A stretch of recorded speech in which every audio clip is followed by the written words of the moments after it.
അത്തരത്തിൽ എന്തെങ്കിലും ഒരു ആവശ്യത്തിന് വിദ്യാർത്ഥികൾ അറിയാതെ കയറിപ്പോയി കഴിഞ്ഞാൽ ഷോക്കേൽക്കാനുള്ള ഇപ്പോൾ RYF നേതാവ് ഉല്ലാസ് ഇപ്പോൾ കേരള വിഷൻ ന്യൂസിൽ ടെലിഫോൺ ലൈനിലുണ്ട്. ശ്രീ ഉല്ലാസ്, വളരെ ദാരുണമായ ഒരു സംഭവമാണ്. ഒരു വിദ്യാർത്ഥിയാണ് ഷോക്കേറ്റ് മരിച്ചിരിക്കുന്നത്. എങ്ങനെയാണ് പ്രതികരിക്കുന്നത്? ഞങ്ങളൊക്കെ പഠിച്ചിരുന്ന ഒരു സ്കൂളാണ് ഈ സ്കൂള്. എന്റെ വീടിനോട് ചേർന്ന് തന്നെയുള്ള സ്കൂളാണ്. ഞങ്ങൾക്കെല്ലാം ആ കെട്ടിടത്തെ, അവിടുത്തെ പഴയ കെട്ടിടം ഡിമോളിഷ് ചെയ്ത് കളയപ്പെടേണ്ട ഒരു കെട്ടിടമായിരുന്നു. അതെന്തുകൊണ്ടോ അധ്യയന വർഷം ഡിമോളിഷ് ചെയ്യാതെ പുതിയ കെട്ടിടം പണിഞ്ഞതിലേക്ക് കുട്ടികളെ മാറ്റാതെ ആ പഴയ കെട്ടിടം, കാലഹരണപ്പെട്ട കെട്ടിടം നിലനിർത്തുകയും അതുവഴി പാസ് ചെയ്ത ഒരു കൈവയർ, ആ കൈവയറിൽ നിന്നാണ് ഈ കുഞ്ഞിന് ഷോക്കേറ്റത്. ഇന്ന് രാവിലെ ഈ കുഞ്ഞും കൂട്ടുകാരുമായി ഒത്ത് ചെരുപ്പ് വെച്ച് എറിഞ്ഞ് കളിക്കുകയായിരുന്നു. ആ സമയത്താണ് ഈ കുഞ്ഞിന്റെ ചെരുപ്പ് ഈ കൈവയറിൽ കുരുങ്ങിപ്പോയത്. അപ്പൊ അത് ഇതിന്റെ മുകളിൽ കയറി എടുക്കാനുള്ള ശ്രമത്തിനിടയിലാണ് കുഞ്ഞ് ഷോക്കേറ്റ് താഴെ വീണ് മരിച്ചത്. സത്യത്തിൽ ഇത് അധ്യയന വർഷത്തിന് മുമ്പ് തന്നെ ഈ കൈവയർ ഇലക്ട്രിസിറ്റി ബോർഡിൽ നിന്നും വന്ന് ഉയർത്തി കെട്ടേണ്ടതായിരുന്നു. എന്നാൽ നമ്മൾ തുണിയൊക്കെ ഉണക്കാനിട്ടിരിക്കുന്ന അശ പോലെയുള്ള ഒരു പൊക്കത്തിൽ മാത്രമായി അത്രത്തോളം താഴ്ന്നു കിടന്നത് കൊണ്ടാണ് ഈ കുഞ്ഞിന് ഈ ദുരന്തം സംഭവിച്ചത്. 13 വയസ്സുള്ള ബിപിൻ എന്ന പേരുള്ള 8ാം ക്ലാസ്സുകാരനാണ് മരണപ്പെട്ടിട്ടുള്ളത്. തികഞ്ഞ ദാരുണം, തികഞ്ഞ അനാസ്ഥയാണ് ഈ മരണത്തിന് പിന്നിൽ ഉണ്ടായിട്ടുള്ളത്. ഈ കുഞ്ഞ് സത്യത്തിൽ കൈ എത്തി പിടിക്കാൻ കഴിയുന്ന ദൂരത്തിൽ ഇത് മാത്രമാണ്, ഉയരത്തിലാണ് ഇത് കിടന്നത്. സത്യത്തിൽ ഇത് ഇലക്ട്രിസിറ്റി ബോർഡിന്റെയും ഈ സ്കൂൾ മാനേജ്മെന്റിന്റെയും തികഞ്ഞ അനാസ്ഥ ഒന്നുകൊണ്ട് മാത്രമാണ് ഈ കുരുന്നിന്റെ ജീവൻ പൊലിഞ്ഞു പോയത്. തീർച്ചയായും ഒരു സുരക്ഷിതത്വവും ഉണ്ടായിരുന്നില്ല എന്ന് തന്നെയാണ്. ഈ ഒരു കെട്ടിടത്തിൽ ക്ലാസ് മുറികൾ ഇപ്പോൾ പ്രവർത്തിക്കുന്നുണ്ടോ? അതെ, ക്ലാസ് മുറികൾ പ്രവർത്തിക്കുന്നുണ്ട്. ഇത് യഥാർത്ഥത്തിൽ കാലഹരണപ്പെട്ട ഒരു കെട്ടിടമായിരുന്നു. ഇത് യഥാർത്ഥത്തിൽ ഡിമോളിഷ് ചെയ്ത് കളയേണ്ട ഒരു കെട്ടിടമായിരുന്നു. പക്ഷെ എന്തുകൊണ്ടോ ആ മാനേജ്മെന്റ് ഇത് നിലനിർത്തി ക്ലാസ് അധ്യയന വർഷത്തിന് മുമ്പ് തന്നെ ഇത് ഉയർത്തി കെട്ടിക്കേണ്ടതായിരുന്നു. ഇലക്ട്രിസിറ്റി ബോർഡിന്റെ തികഞ്ഞ അനാസ്ഥ.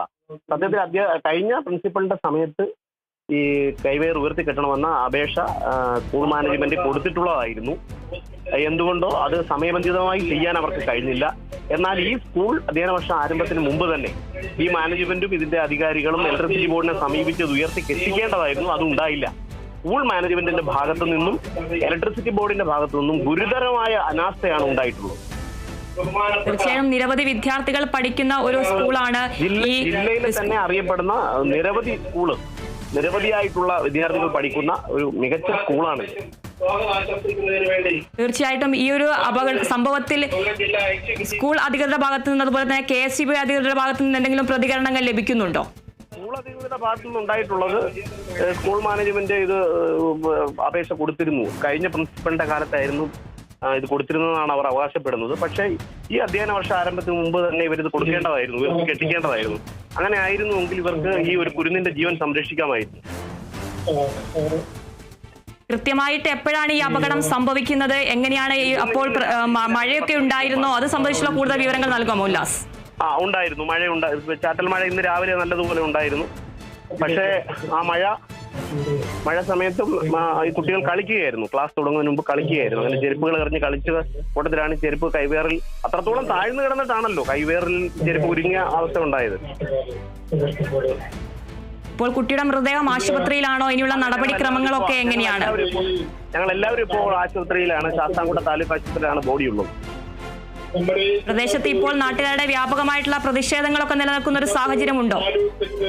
അതിപ്പോ ഒരു കുരുന്നിന്റെ ജീവൻ വെച്ച് അങ്ങനെ ഒരു ശ്രമിക്കാനുള്ള മാനസികാവസ്ഥയല്ല ഇവിടെ ഉള്ളവർക്ക്. സത്യത്തിൽ ഇതൊരു തികഞ്ഞ അനാസ്ഥയാണ്. അത് ചർച്ച ചെയ്യപ്പെടേണ്ടതാണ്. ശരി, നന്ദി ഉല്ലാസ്. RYF നേതാവായിട്ടുള്ള ഉല്ലാസാണ് കേരള വിഷൻ ന്യൂസിനോട് പ്രതികരിച്ചത്. ആന്റണി, കടുത്ത അനാസ്ഥ എന്നാണ് ഉല്ലാസ് അടക്കം പറയുന്നത്. വളരെ താഴ്ചയിലൂടെയാണ് ഈ വൈദ്യുതി കമ്പി പോകുന്നത്. അതുപോലെ തന്നെ നിരവധി വിദ്യാർത്ഥികൾ പഠിക്കുന്ന ഒരു സ്കൂളാണ്. ആ സ്കൂളിലെ കെട്ടിടത്തിന് താഴെ ക്ലാസ് മുറികൾ അടക്കം പ്രവർത്തിക്കുന്നുണ്ട്. തീർച്ചയായും നമുക്ക് ആ ദൃശ്യങ്ങളിൽ തന്നെ കാണാൻ വേണ്ടി കഴിയും. ഒരു സ്കൂളാണ്. ആ സ്കൂളിനോട് ചേർന്ന് ഇത്രയേറെ വിദ്യാർത്ഥികൾ പഠിക്കുന്ന ഒരു സ്ഥലത്ത് അവിടേക്കൊരു വഴി പോലുമുണ്ട്. ആ കെട്ടിടത്തിൻ്റെ ആ കാണുന്ന വഴി വിദ്യാർത്ഥികൾക്ക് ആ ഷീറ്റിട്ട ആ ഭാഗത്തേക്ക്, ആ ലൈൻ കമ്പി കടന്നു പോകുന്ന ഭാഗത്തേക്ക് കടന്നു വരാൻ വേണ്ടി പോലും കഴിയും.